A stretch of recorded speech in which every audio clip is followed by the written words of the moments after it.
Solving quadratic equations by factoring. Alright, so our vocabulary, our new idea for this lesson is the zero product property.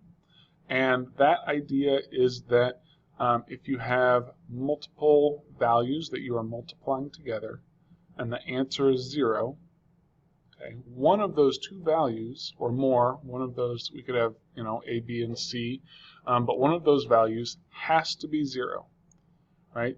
A and B could be reciprocals, they could be opposites, doesn't matter. The only way to get 0 as a product is if one of those two is 0. And this is pretty straightforward, right? It's pretty easy to understand, and it's doesn't have a lot of application until we start thinking about using that with our binomial factors, right? Because if we have this as our equation, we have, this is our A, x plus 3 is my A, my first term, and x minus 5 is my B.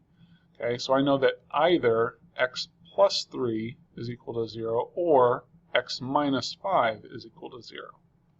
Okay, and that can help me get my zeros in a quadratic equation much quicker than trying to graph it and find those points by drawing out our parabola.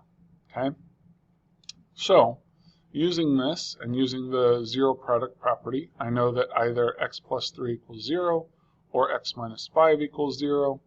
And so if I do, if I treat these just like a normal expression, I subtract 3, I would have x is equal to negative 3, or add 5, x is equal to 5. Right? And it's pretty straightforward, especially when we don't have a coefficient on x.